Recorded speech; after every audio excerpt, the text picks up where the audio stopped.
back to the gym. And so that was my way of showing them, yeah, I may be from the suburbs, but you're not gonna outwork me. Wow. Like I see a lot of players take vacations with other players that are close friends. And we'll just take vacations just to take vacations, or just hang out just to hang out. Like I never did that. But Why not though? Why didn't you do that? Well, because when I retire, I didn't want to have to say, I wish I would have done more. I don't want that. What's going on, y'all? This is Tone, Crime Time with Tone. Back with another video for y'all today. Special one for today. So usually I do crime stuff. I'm in California. I'll be here for a while. So some of these videos aren't going to be necessarily crime related. Just going to be other things that happen. Like today I'll be doing Kobe Bryant crash site here in Calabasas, California. So I'm going to head up to the hiking area and kind of go over the story. So I figured I'll go ahead and start as I make my way up. Of course, I'm going to be huffing and puffing by the time I get up there. So this is Calabasas. See more as I go further up. So this is where it all happened. So on January 26, 2020, Kobe, his daughter,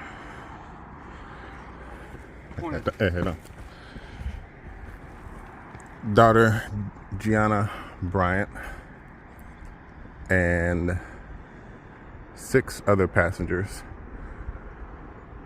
and of course the pilot, were on that plane that day. So a total of 9 occupants on the flight. So on that day, January 26th, they left Orange County Airport, near where Kobe stays at in Huntington Beach, California. So I'll put a map up as I explain the route. I'll put the map up and then kind of explain everything. If you're not familiar with California, you're not going to know some of these cities I'm going to be talking about. I don't know.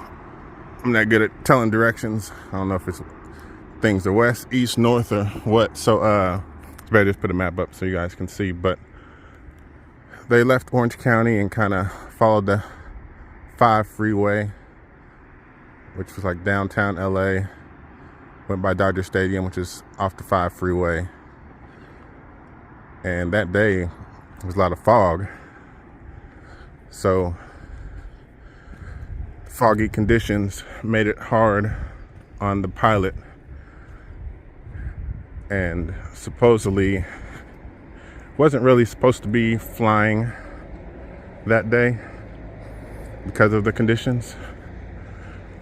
But from my understanding,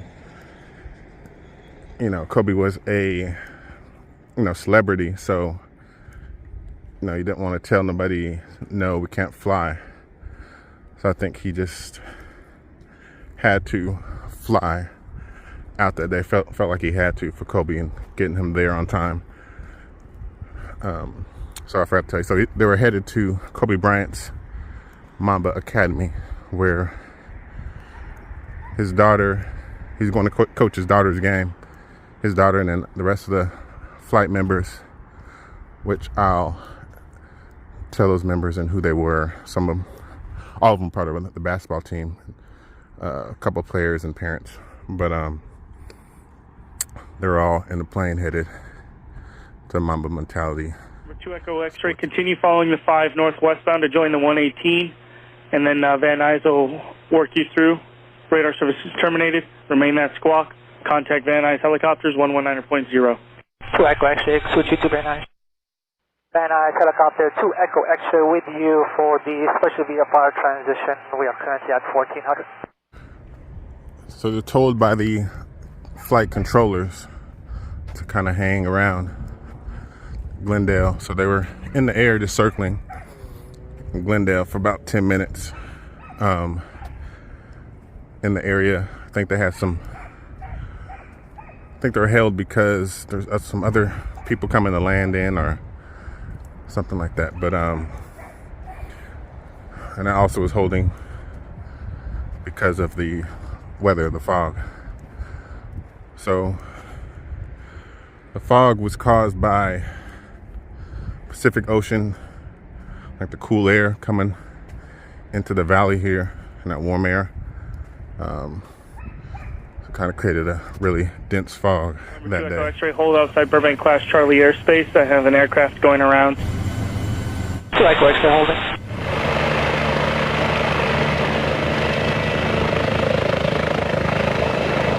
So once they leave Glendale, they fly towards the valley area, which is kind of close to here, Northridge, where I used to stay at, Calabasas. So it's off like the 110 freeway. So they were flying over here.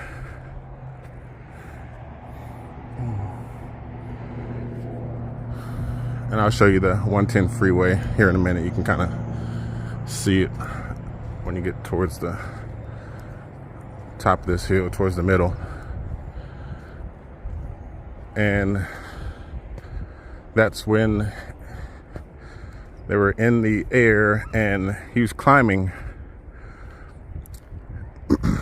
in this area. And he thought he was climbing. So he wasn't using his instruments in his helicopter.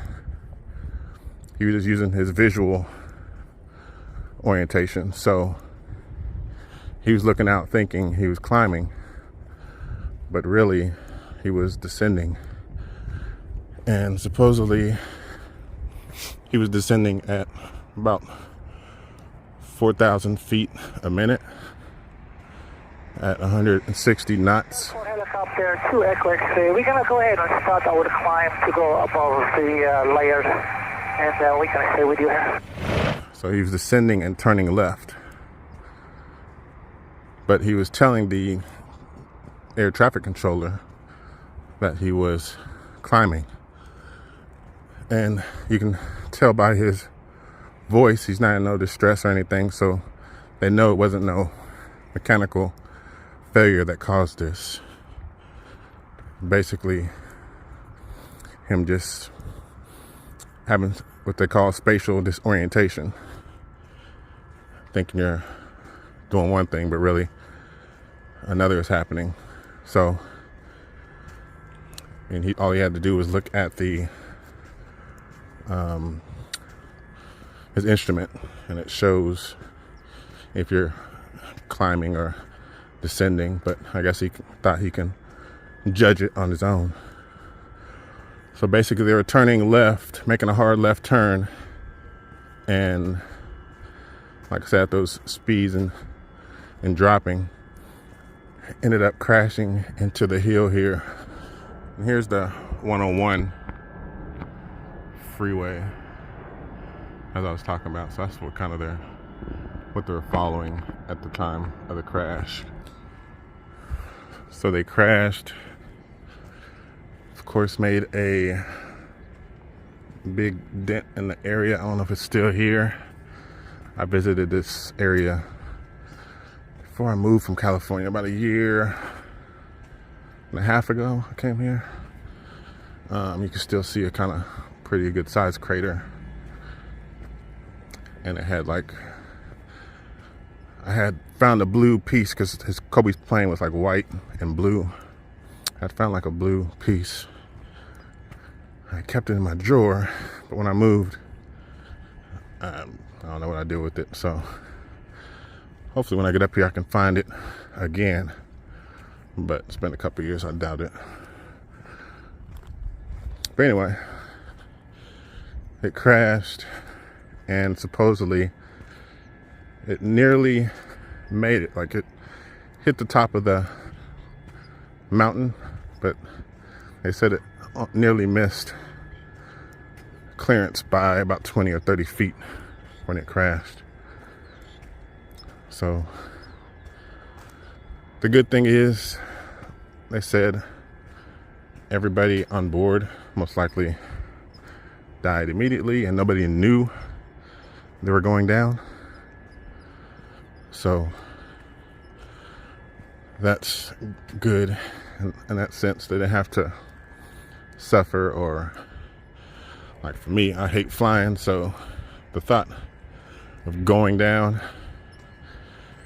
probably give me a heart attack before I even hit the ground. So at least I didn't have to go through that knowing they're about to crash. So it just kind of happened pretty fast. But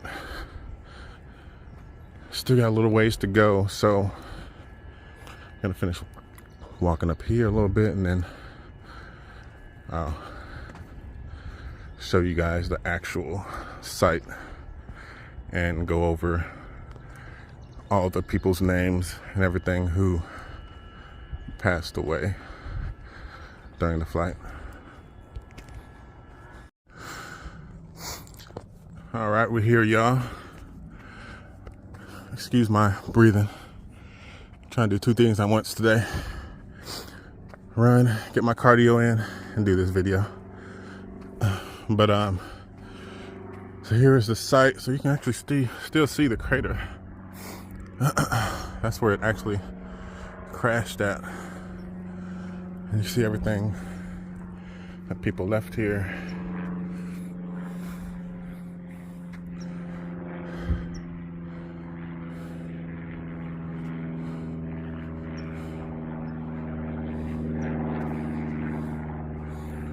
Let me walk up to the actual thing.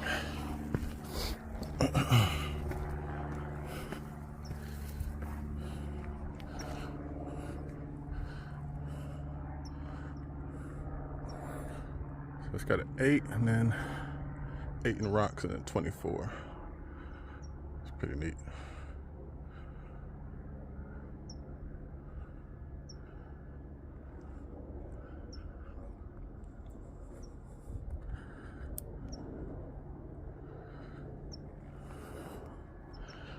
This is where it happened, as you can see. I'm not gonna see behind all the brush, but it's not far from the top of the mountain, so they just barely kind of missed it.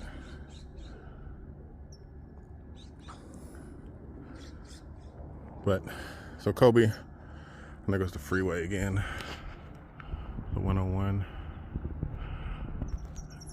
He started flying a helicopter, I think it's around like 2000, year 2000.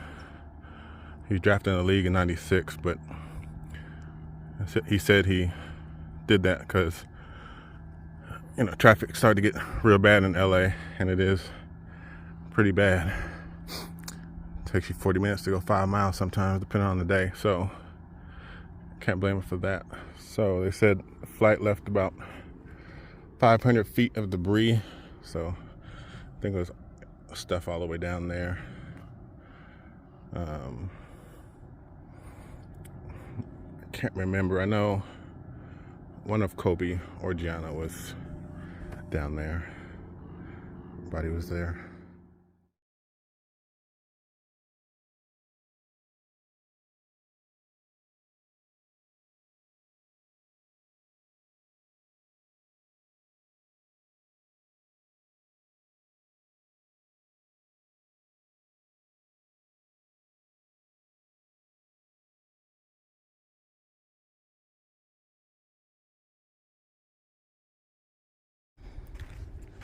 So along, I'm just gonna name all the victims, but along with Kobe, who was 41 years old at the time, his daughter Gianna, or Gigi, was 13.